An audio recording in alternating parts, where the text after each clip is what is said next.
আমি আল্লাহকে মানি না, আমি আল্লাহকে বিশ্বাস করি না। আল্লাহ বলে কিছু অস্তিত্ব আছে, সেটার প্রমাণ দাও। বাজে কমেন্ট করার আগে আজকে তোমাদেরকে দুটো কথা বলে যাই। বাজে কমেন্ট করার আগে তো কথা দুটো মন দিয়ে শুনে যাও। যদি টাইম থাকে তো, যদি টাইম না থাকে তো যেতে পারো, আর যদি টাইম থাকে তো কথাটা শুনে যাও। আমি একটা ভিডিও বানিয়েছিলাম, ভিডিওটা অনেকে দেখেছো হয়তো। ভিডিওতে বলা হয়েছিল, যদি কলকাতার হিন্দুদেরকে যদি জিজ্ঞাসা করা হয় যে তোমার রবকে, তো তারা বলবে মা দুর্গা। আর যদি বিহারের হিন্দুদেরকে জিজ্ঞাসা করা হয় যে তোমার রবকে, তো শিব।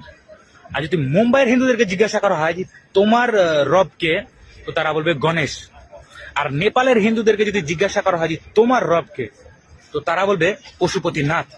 তবে আল্লাহর কসম খেয়ে বলেছি, পৃথিবীর যে কোনো দেশ হোক না কেন, তারা যদি মুসলিম হয় আর তাদেরকে যদি জিজ্ঞাসা করা হয় যে তোমার রবকে, তো তারা শুধু একটাই কথা বলবে, আমার রব হচ্ছে আল্লাহ, লা ইলাহা ইল্লাল্লাহ মুহাম্মাদুর রাসূলুল্লাহ সাল্লাল্লাহু আলাইহি সাল্লাম।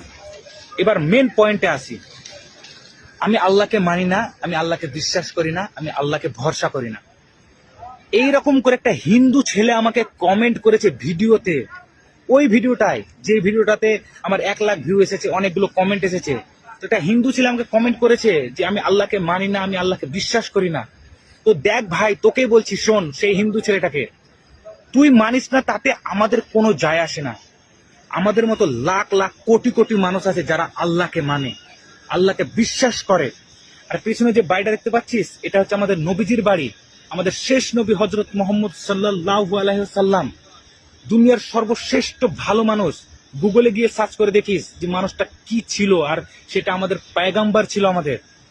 আমরা আল্লাহকে মানি, আল্লাহকে বিশ্বাস করি, আল্লাহকে ভরসা করি।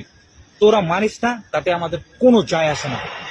পৃথিবীর যে কোনো মানুষকে জিজ্ঞাসা করবি তোমার রবকে, সে যদি মুসলিম হয় তো একটাই কথা বলবে, আমার রব হচ্ছে আল্লাহ। তোদের মতো না যে এক সময় একটা দেবতার নাম নেবো, আর একটা সময় একটা দেবতার নাম করব। আমি কিন্তু হিন্দু মুসলিমকে ছোট করতে, মানে হিন্দুদেরকে ছোট করতে চাইছি না আমি। তবে আমাকে এরকম বাজে কমেন্ট করিস না। আমি সব হিন্দুদেরকে খারাপ বলছি না। তোদের মতো কিছু আনপাড় জাহিল গাবার হিন্দু থাকে না, শুধু হিন্দু মুসলিম করে দেশটা নষ্ট করে দিচ্ছে। তো এরকম বাজে কমেন্ট যেন নেক্সট টাইম না হয়, করলে ভালো কমেন্ট করিস। আমি কিন্তু, আমাদের ধর্মতে কিন্তু শিখানো হয়েছে সব ধর্মকে শ্রদ্ধা করো। আমি কিন্তু হিন্দু ধর্মকে শ্রদ্ধা করি, ভালোবাসি। তো উল্টো পাল্টা কমেন্ট করবি না। আশা করি বুঝে গেছিস আমি কি বলতে চাইছিলাম। লা ইলাহা ইল্লাল্লাহ মুহাম্মাদুর রাসূলুল্লাহ সাল্লাল্লাহু আলাইহি সাল্লাম। আল্লাহু আকবার, আল্লাহু আকবার। তো ভিডিওটাতে যারা মুসলিম ভাই আছো, ভিডিওটাতে অবশ্যই কিন্তু একটা কমেন্ট করে জানাবে যে আমার কথাগুলো খারাপ বলে